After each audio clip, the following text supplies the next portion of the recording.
It was the 1969 election season. The late President Kibaki was then the Minister for Finance and a candidate for the Bahati parliamentary seat. It was his first stab at the august house, and though he was a formidable contender, a young woman known as Jael Mbogo proved to be a major disruptor in the former president's political ambitions in the capital, Nairobi. Well, Victoria Rubadiri sat down with Mama Jael, as she is fondly known, to bring you her memories of that grueling campaign season and reflections on the statesman that Kibaki was. She's walked this earth for 9 decades and watched Kenya grow up from a British protectorate to the regional giant it is today. Though she relies on her walking stick to get around these days, she remains unbowed. Mama Jael Mbogo is a rare example of a career politician who never actually held an elective post. Her start in politics began well before the 1969 election. I made sure I was nominated to be a councillor at that time. For me to represent the interests of the natives, at that time we were called natives, Africans in the Eastlands. Here I had opportunity to intervene every time my people were arrested. I would go to the mayor, Nathan Clark, Lady Nathan Clark. She was a European mayor in Nairobi that time. I would go to her and plead so that these people are released.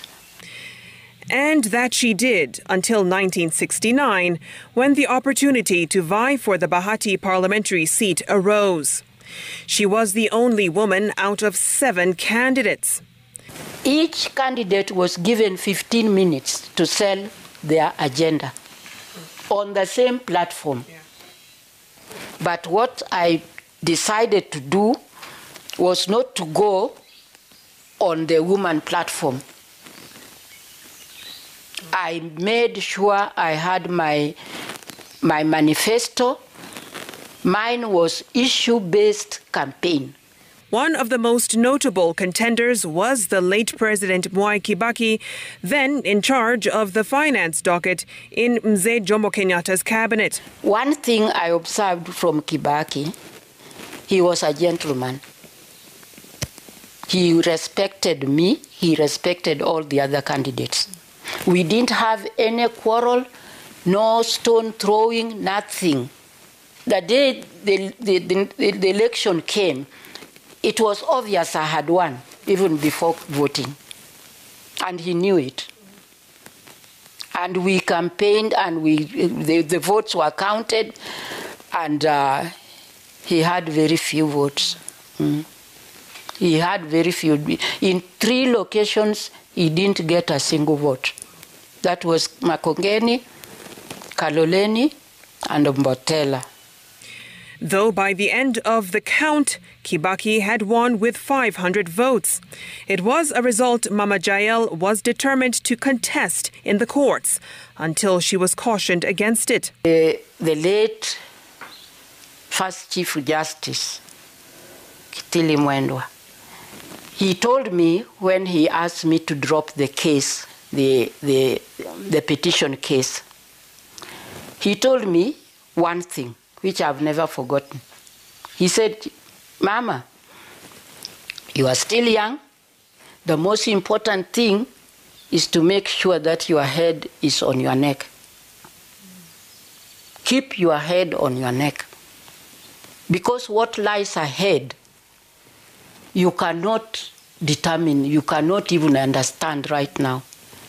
Therefore, the young upcoming politicians, if you can't make it now, its time will come. She tried once more in 1974 but lost. However, her love for Bahati constituency never waned and saw her serve her people, as she said, pro bono. She's occupied several positions along her illustrious career, as the second national chairperson for Maendeleo ya Wanawake after Phoebe Asio, as well as the Deputy General Secretary of the All Africa Conference of Churches. Mama Jael says she isn't one to hold a grudge and made amends with Kibaki in 2002. He organized an all-women leaders conference at Silver Spring. All right? And I was invited. All of us, we had to go anyway. So when I went, the organizer said, "Oh, Madam Mbogo, you come over. You sit in the podium up here with him." Yeah. So I saw he was a little bit shocked and worried, but I told him that the Battle of Bahati is over. We now have a war.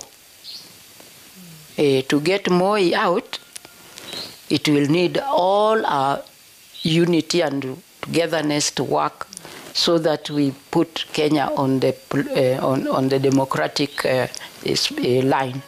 It was the ushering in of multi-partyism that saw Kibaki become the third president of the Republic of Kenya. Kibaki was not meant to be in politics, from what I could see. He was somebody who was a worker. He will say little and do much, which is good. For a leader, I think it is a very good attribute which I can put on him, because he was not the wali kind of person. And when you look back now and take accumulatively his achievement over the period of 10 years, he did enough, and he did a lot. A legacy Mama Jael says the leaders of the future must emulate to take forward the Kenya Kibaki left. Victoria Rubadiri, Citizen TV.